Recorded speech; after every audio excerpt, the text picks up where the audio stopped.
Está no ar o consultório, sejam muito bem-vindos. No programa de hoje, na primeira hora, vamos falar de orbitopatia tiroideia, uma patologia que se manifesta no contexto de uma doença autoimune e que se desenvolve contra a glândula tiroideia. Quais são os fatores de risco, os sintomas e também o tratamento? Vamos receber a doutora Cristina Sousa, médica oftalmologista, que nos vai tirar todas estas dúvidas sobre esta doença e também outras que estejam relacionadas com a especialidade oftalmologia. Já sabe que pode juntar-se à nossa conversa e, claro, fazer a sua pergunta. E da oftalmologia seguimos para a medicina dentária com o Dr. Miguel Almeida, médico dentista. O tema do programa de hoje são implantes dentários. Por isso, pode-se inscrever a partir de agora através do número de telefone 225083297 para fazer a sua questão relacionada com estas duas especialidades abordadas ao longo das próximas 2 horas. Mas pode entrar também em contacto connosco através do endereço de e-mail consultório@portucanal.pt. Está no ar o consultório.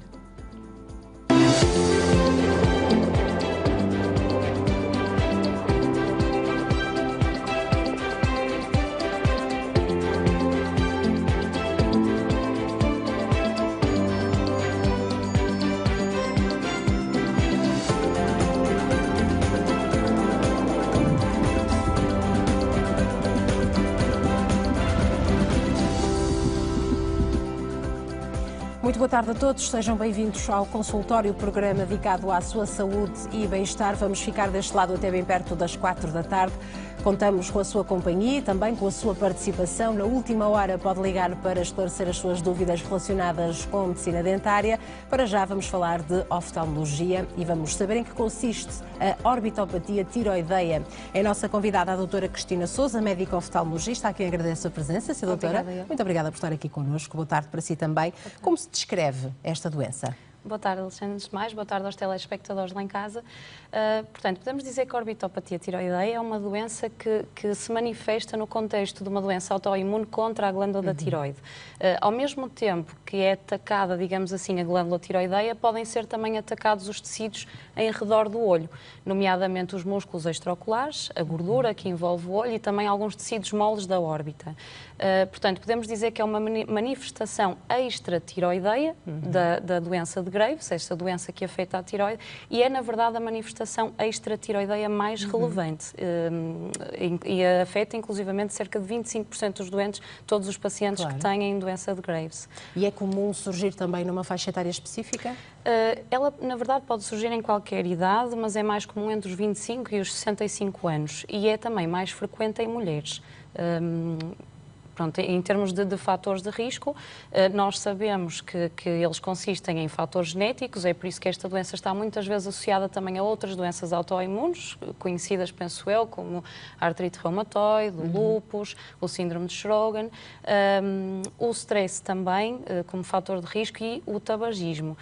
E aqui faço alguma atenção ao tabagismo, porque de facto é um fator que, além de risco, é um fator que também está associado a uma pior evolução da doença e também uma pior resposta ao tratamento. E quais são os sintomas ou sinais que indicam que estamos, de facto, perante esta doença? Aqueles primeiros que costumam suscitar a curiosidade das pessoas. De quem depois vai ser diagnosticado. Exato.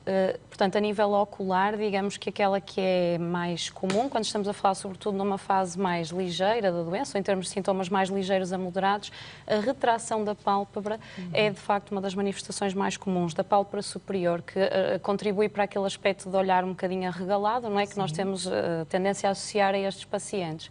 Além disso, tudo o que sejam sintomas de superfície ocular estão bastante presentes, nomeadamente a sensação de corpo estranho, a pessoa sentir que tem sempre uma picada no olho, como se tivesse um cisco no olho, não é, isto vulgarmente falando, ter os olhos vermelhos, a vermelhidão ocular, o inchaço das pálpebras, pode também surgir aquilo que, associado à retração palpebral, também dá este aspecto de olhar arregalado, que é a protusão do globo ocular. Portanto, conhecida também como exoftalmia ou proptose. Isto em casos ligeiros a moderados. Em casos mais graves, em que chega a mesmo a haver alguma restrição nos movimentos oculares, os doentes podem também apresentar diplopia ou visão dupla e pode inclusivamente começar a existir alteração da percepção das cores e também da acuidade visual, mas isto estivemos a falar em casos já mais avançados ou graves. Ou seja, pode mesmo comprometer a visão. Pode, exatamente. Em casos graves, que felizmente, normalmente, só afetam cerca de 5% de todos os pacientes que têm esta doença, podemos estar mesmo perante um quadro em que há ameaça do nervo óptico. Digamos que toda esta inflamação e esta congestão que se desenvolve no olho pode, de facto, começar a comprimir o nervo óptico e estarmos mesmo perante uma neuropatia óptica que acaba por afetar todas as funções que tem o nervo óptico, seja na percepção de cores, na visão, no campo visual. Pronto, mas aí estamos a falar dos casos graves. Aqueles sintomas que são mais conhecidos, digamos assim, são portanto, a protusão do globo, a retração da pálpebra e todos estes sintomas de inflamação da superfície ocular, como vemos aqui, por exemplo, nesta fotografia, a vermelhidão do olho, não é? Quer dizer, enquanto que normalmente a pálpebra repousa 1 ou 2 milímetros abaixo da cor da íris, neste caso nós vemos para além da íris e, portanto, a pálpebra está francamente retraída. Este sintoma, por exemplo, que estamos aqui a ver, é algo que vai evoluindo? Portanto, aí ele pode evoluir, mas se calhar aí era importante dar aqui uma chega. Esta doença, em boa verdade, pode evoluir em duas fases distintas. Nós dizemos que ela tem uma fase aguda e uma fase, ou ativa, digamos assim, e uma fase sequelar.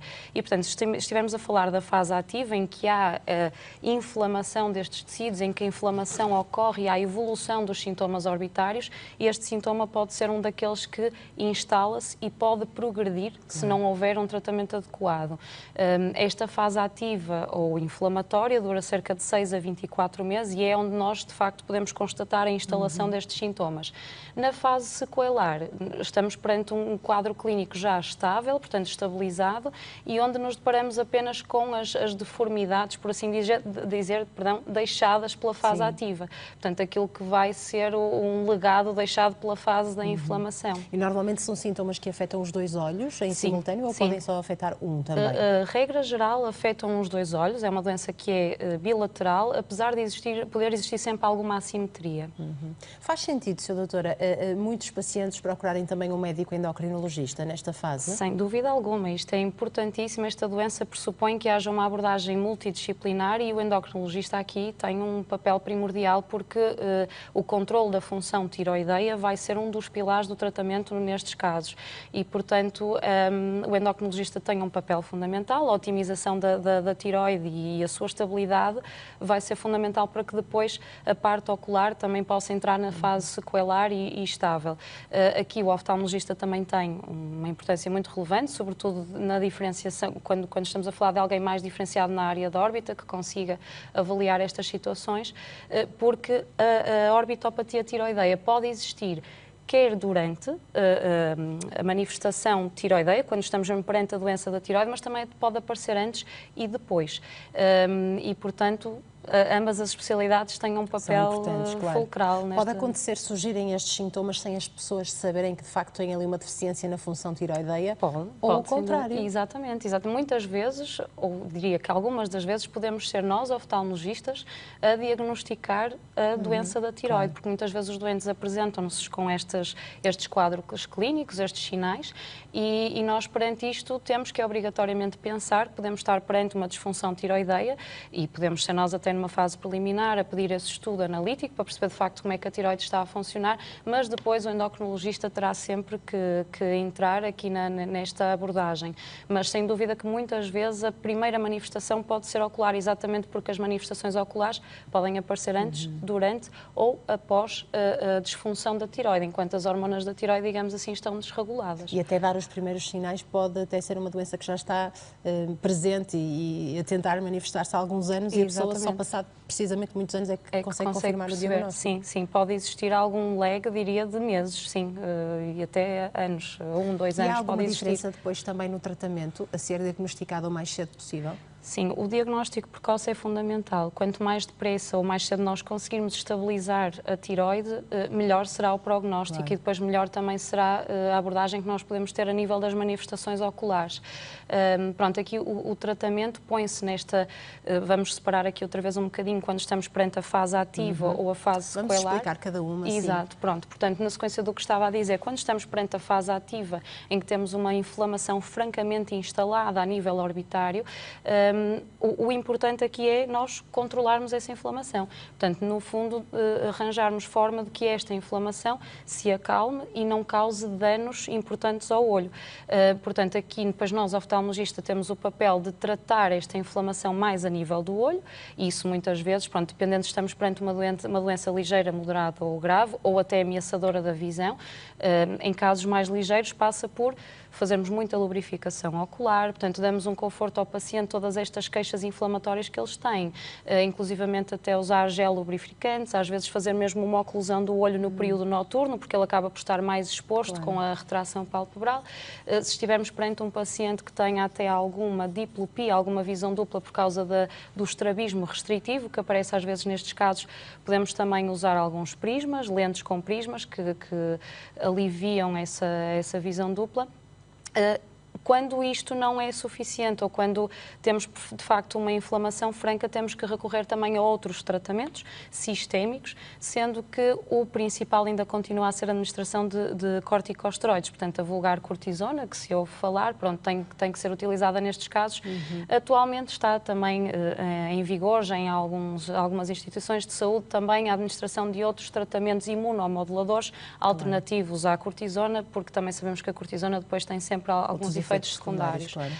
Portanto, estes continuam a ser os tratamentos mais utilizados para o controle da fase inflamatória. Mas sempre a par com o médico endocrinologista, sempre, não é? Importantíssimo sempre, manter porque a função aqui, tiroideia. Exatamente, a par disto, nós temos que também começar a controlar a função tiroideia. Pronto, e o endocrinologista avaliará, obviamente, melhor do que nós, se é necessário controlá-la só com medicação, se pode ser necessário fazer mesmo uma cirurgia para remover a tiroide, às vezes também é necessário, ou outros tratamentos, como é o iodo radioativo, pronto, também poderá ser utilizado, mas essa parte já é da responsabilidade do endocrinologista. Nós aqui, se estamos perante uma orbitopatia ativa, o que é que nós podemos oferecer ao doente? As medidas gerais, que expliquei, de lubrificação, de anti-inflamatórios tópicos, de oclusão noturna, e depois temos também o tratamento com medicação propriamente dita sistémica, não é? Que é tal, os corticoides e os imunomoduladores. Mas isso vai fazer com que a pessoa recupere 100%, nomeadamente este olho arregalado, não é? Como nós identificamos. Certo. Quer dizer que a pessoa vai voltar a ter o olho como tinha antes? Nós aí, pronto, alguns pacientes responderão, outros não responderão, nós já sabemos isso. Podem, mesmo respondendo no sentido de conseguimos aliviar a inflamação que possa ser crítica para o olho e para o nervo óptico, podem ficar sempre, portanto, como é que eu ia te explicar isto? Portanto, nós conseguimos aliviar a inflamação que está a incomodar o doente e que está a pôr em risco a visão, mas podem ficar sempre resíduos desta proliferação, digamos assim, deste aumento de volume que existiu nos tecidos do olho. Isso também compromete a visão? Pode não comprometer. Pode não comprometer, é só mesmo uma questão de aspecto físico. Exatamente. Esteticamente, ver o olho arregalado não significa necessariamente que o paciente esteja em risco de perder a sua visão. Claro. Até porque isto depende muito se estamos... Portanto, esta inflamação que existe na órbita, no fundo, vai aumentar o volume quer da gordura que envolve a órbita, quer dos músculos extraoculares e, portanto, consoante nós estejamos perante um aumento mais dos músculos ou mais da gordura, o risco de termos um olho que está comprimido a nível do nervo óptico é diferente. E, portanto, muitas vezes, esteticamente, ser uma coisa muito exuberante não significa necessariamente que estamos perante um risco para o olho. Mas, claro que, esteticamente, isto para os pacientes tem um impacto enorme. Aliás, numa fase aguda, é muitas vezes até importante que tenham algum apoio psicológico, porque isto... A deformidade que causa é muito transformadora. A forma da cara. Exatamente, não é? E quer dizer, o olhar é uma coisa fundamental, não é? Esta imagem que vemos aqui, o que é que significa, em que se traduz? Certo, eu trouxe aqui algumas imagens de TAC e de ressonância, que são também uma parte muito importante no diagnóstico e na avaliação destes pacientes. Eu trouxe esta imagem porque eu penso que consegue, mesmo para quem não tenha a vontade de interpretar imagens, Se compararmos, portanto, isto digamos que é quase como se fosse cortarmos a nossa cara neste sentido e, portanto, nós vemos as órbitas cortadas a meio e todas aquelas barriguinhas que nós vemos à volta do osso da órbita são os músculos extraoculares. E aquela seta aponta para um músculo que, se compararmos com o outro lado, está francamente engrossada. Portanto, há um franco aumento de volume deste músculo comparando com o contralateral. E isto é uma das alterações típicas da orbitopatia tiroideia, é um aumento do volume dos músculos extraoculares. Nós depois conseguimos saber, mediante aqueles que estão afetados, nós temos vários músculos extraoculares, se for mais o inferior, o medial ou o superior, existe uma apresentação mais típica nestes casos, porque existem outras doenças que podem dar aumento do volume ou inflamação dos músculos, mas com estes indícios nós conseguimos, por exemplo, quando os doentes nos procuram a nós, oftalmologistas, pela primeira vez, nós, por essas manifestações, muitas vezes já conseguimos inferir se é mais provável estarmos perante uma alteração da função da tiroide, uma orbitopatia tiroideia ou outra etiologia para esta apresentação. Portanto, não é um diagnóstico difícil de se fazer? Pode ser complexo? Eu acho que sim, complexo e exige um elevado índice de suspeição, no sentido em que pronto, as pessoas têm que se lembrar que ela existe e principalmente quando vemos algum paciente com o olho mais saliente ou com alterações da superfície ocular, temos que nos lembrar que há sempre hipótese de haver uma doença da tiroide por trás. Esta suspeição, obviamente, que está sempre mais presente nos oftalmologistas e, em particular, naqueles que fazem a subespecialidade da órbita. Mas, sim, não diria que é difícil, até porque hoje em dia facilmente nós conseguimos pedir um exame de imagem e análises que depois nos ajudam muito neste diagnóstico. Mas é preciso lembrar-nos que ele existe, acima de tudo acho que é isso. Sim. É possível também prevenir esta doença, portanto, fazermos o caminho inverso, uma pessoa que é diagnosticada com hipertiroidismo, hipotiroidismo, qualquer outra doença associada à tiroide, também ter esta vertente da oftalmologia para mais preventiva, não é? A nível da oftalmologia, eu diria que não há assim muito que se possa fazer, não é? Porque, no fundo, aquilo que está aqui por trás é uma tiroide que, de repente, começa a reagir contra ela própria. E como qualquer doença autoimune... Vai ser uma surpresa daí para a frente, Exatamente, não é? Nós nunca conseguimos, no fundo, dizer de uma forma assertiva, olha, isto consegue evitar ao certo uma doença autoimune. Nós não conseguimos, à luz daquilo que a medicina sabe hoje, prever ao certo o que é que faz o corpo começar a reagir contra ele próprio, seja contra a tiroide, seja contra as articulações ou como qualquer outra doença autoimune que existe. Ainda assim, a nível da orbitopatia tiroideia, onde eu posso também passar esta mensagem que é importante é no tabagismo, porque nós sabemos que o tabagismo é, de facto, mesmo que exista uma função tiroideia alterada, que aí eu acho que nós não conseguimos interferir muito, mas se calhar seria importante depois também ter um parecer de um colega endocrinologista, daquilo que eu estou atualizada até o momento, mas a nível de perceber que existindo uma alteração da função tiroideia vai existir uma alteração ocular, aqui o tabagismo é um fator que nós podemos controlar, que está nas mãos do paciente controlar, porque nós sabemos obviamente que se num paciente que tenha uma alteração da função tiroideia, se ele fumar, vai ser mais provável ter doença ocular e que essa doença vá ser pior e que vá responder pior ao tratamento. E dessa forma já funciona como um passo preventivo, exatamente, exatamente, porque todos os restantes fatores no stress também podemos influenciar, sim, claro. Obviamente, também está um bocadinho no nosso controle a melhorar esse fator, mas os fatores genéticos nós não os conseguimos modificar, claro. Não é? E, portanto... Uma vez diagnosticada, há algo que aquela pessoa não pode fazer, fica limitado a algo, alguma tarefa diária, se trabalhar muito em frente ao computador, por exemplo, ou não há nenhuma influência? É assim, medicamente falando, não há nenhuma atividade que vai interferir na evolução da doença, mas há atividades que podem interferir na qualidade de vida do paciente e que podem interferir, digamos, no grau de sintomas que tem ou no desconforto que sente já provocados pela doença. O exemplo que deu é ótimo, porque realmente hoje em dia trabalhar em frente ao computador é uma realidade transversal a todos nós e esse tipo de atividades, como é estar em frente ao computador, ao tablet, ao telemóvel, são atividades que de facto acentuam a secura ocular e, portanto, num paciente que de si já está com um déficit de lubrificação, que já tem mais tendência a ter uma inflamação da superfície ocular, se lhe vamos dar uma atividade em que ainda vamos secar mais o olho, certamente que ele se vai sentir mais desconfortável. Ainda assim, não há uma limitação propriamente dita. Aí o que nós, oftalmologistas, temos que ter em conta é, se calhar, tratar esse paciente de uma forma, com uma posologia ou com produtos que lhe permitam estar ainda com o olho mais hidratado, mais lubrificado. Mas, no fundo, medicamente falando, não há qualquer contraindicação para nenhum tipo de atividade. mas é importante o paciente depois, lá está, ser avaliado por nós para podermos encontrar um equilíbrio que no dia-a-dia dele e perante a atividade que tem, lhe ofereça a melhor qualidade de vida possível perante a doença. Como é que se explica também estes casos numa faixa etária mais juvenil, por exemplo? Há uma grande prevalência também de jovens com orbitopatia tiroideia ou não tanto? Não diria que seja a grande maior parte dos pacientes.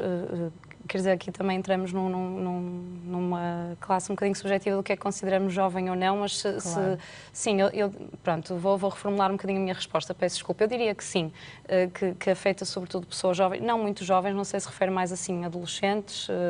Jovem adulto, por exemplo. Sim, aí será um bocadinho, já estamos a entrar na faixa etária em que... já existem casos, não é? Não, existem efetivamente. Aliás, digamos que aquele paciente típico é mulher... jovem, adulta, jovem, Exatamente. Não é? Adulta, jovem ou adulta. Portanto, a maior parte dos casos que nós temos acabam por ser com essa apresentação. A explicação aqui, no fundo, vai ser sempre a mesma, qualquer que seja a idade. O que está por detrás disto é sempre alguma desregulação do nosso sistema imunológico, não é? Que, ao mesmo tempo que vai reagir contra a tiroide, vai reagir contra os tecidos da órbita. Portanto, a explicação, digamos que independentemente da idade que estivermos a falar, será sempre um bocadinho a mesma. Os fatores de risco serão os mesmos. Aqui a única chega que posso dar é que sabemos que em homens e que têm idade mais avançada, regra geral é naqueles onde, a existir uma apresentação grave da doença, vai existir nestes grupos. Há um risco francamente aumentado da doença grave se manifestar em homens e mais velhos. Mas a apresentação mais frequente realmente é em mulheres e idades jovens, 30, 40, claro, sim, jovens adultos. Sim. E quais são as dúvidas mais frequentes também de quem é diagnosticado? Portanto, à partida, uma pessoa que tem este diagnóstico já tem pelo menos este sintoma, não é? Dos olhos arregalados. As pessoas ficam muito assustadas? Sim, eu acho que é aquilo que mais impactante, é impactante para elas e também para os outros. Exatamente. As pessoas têm muita tendência a avaliar isso. O que é que se passa contigo? Está assim com aqueles olhos esbugalhudos, não é? Sim, pronto. Sim. Isso eu acho que acaba por ser o que mais mexe com o paciente. Até do ponto de vista emocional, como estava a dizer muito bem. Sem dúvida. Precisam de acompanhamento psicológico muitas vezes. E quando nós depois conseguimos, por exemplo, devolver à pessoa o aspecto prévio, isto, quando já estamos a falar naquela fase sequelar, e aqui se calhar também aproveito para explicar um bocadinho isso, enquanto que, por exemplo, na fase ativa, na fase da inflamação, nós temos é que abrandar a inflamação, evitar ao máximo que essa inflamação afete os olhos. Naquela fase sequelar, em que já não há inflamação ativa e que estamos perante as deformidades deixadas pela fase ativa, não é? Temos olhos na mesma esbugalhados, não é? A pálpebra retraída, toda aquela gordura que empurra o olho para a frente, nós depois também conseguimos cirurgicamente melhorar outra vez este aspecto do paciente. Seja ao fazermos uma descompressão da órbita, no fundo todo aquele volume que aumentou, nós vamos cirurgicamente arranjar espaço nos ossos da órbita para que ela tenha espaço para recuar e acomodar-se novamente. Podemos voltar a pôr a pálpebra um bocadinho mais descaída, na posição que é a posição original, e se o paciente também tiver algum estrabismo porque não consegue mexer o olho pelo aumento de volume, também conseguimos devolver o alinhamento aos olhos. Isto para voltar um bocadinho respondendo à sua pergunta, esta cirurgia, digamos, que podemos, depois destas cirurgias que podemos oferecer aos pacientes, depois tem um impacto brutal na melhoria da qualidade de vida deles e no reencontrar-se um bocadinho no seu próprio aspecto. Tudo isso. Sim. Doutora Cristina, muito obrigada por esta explicação. Vamos agora ouvir as dúvidas dos nossos telespectadores. Portanto, convido todos que querem participar e questionar a doutora Cristina Sousa sobre oftalmologia a participar e a inscreverem-se, então, a partir de agora, através do número de telefone 225083297. Daqui a pouco vou recordar o número de telefone e o endereço de e-mail novamente. Antes disso, continuamos a falar de saúde e bem-estar e, pela primeira vez esta tarde, hoje, boas-vindas ao Miguel, que nos vai indicar alguns benefícios, vai-nos pôr a par de alguns benefícios do mangostão com o Lister Mais. Boa tarde, Miguel.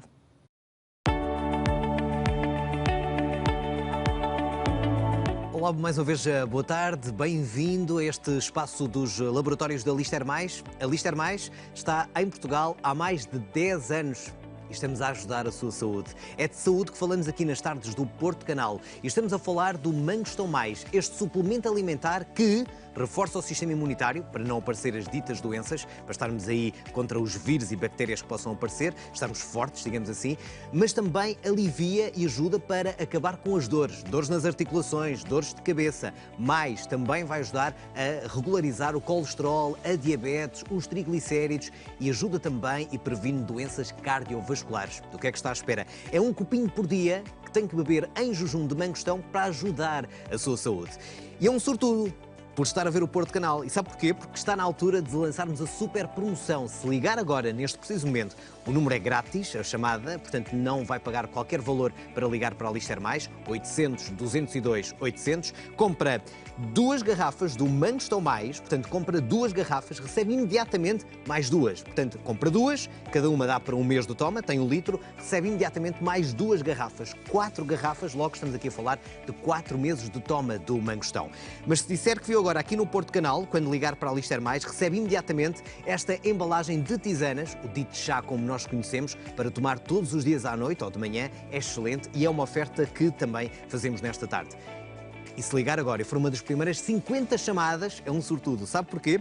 Porque nesta altura estamos a oferecer o cartão de saúde da Lister Mais, este cartão onde pode chamar o médico a casa 24 horas por dia. Impressionante, não é? O que é que está à espera? Liga agora, a chamada é absolutamente grátis. 800 202 800. É para melhorar a sua saúde. Estamos aqui a falar que só em ofertas são mais de 100 euros em ofertas. Cartão de saúde, esta embalagem do Tisanas, o chá para a sua noite ou para também tomar de manhã, e ainda 2 garrafas de Mangostão. Compra 2, recebe mais 2. Oferta nesta altura desta embalagem de Tisanas e ainda também o cartão de saúde para chamar o médico a casa quando seja necessário para situações de urgência. Vai ligar agora? É para melhorar a sua saúde e é uma grande campanha, uma grande promoção. Aproveite nesta tarde, você é o sortudo. 800 202 800. 800 202 800. Lister Mais, há mais de 10 anos por uma vida mais saudável. Chamada gratuita e que lhe dá acesso a todas estas oportunidades. Não deixe então de aproveitar. Daqui a pouco vamos continuar a explorar mais as vantagens e benefícios do Mangostão do Lister Mais. Para já é oftalmologia que continua em cima da mesa, portanto não deixe de participar e inscrever-se através do número de telefone 225083297 ou, se for mais fácil para si, do endereço de e-mail consultório@portocanal.pt. Vamos fazer uma curtíssima pausa, já voltamos. Até já, e eu conto consigo. Até já.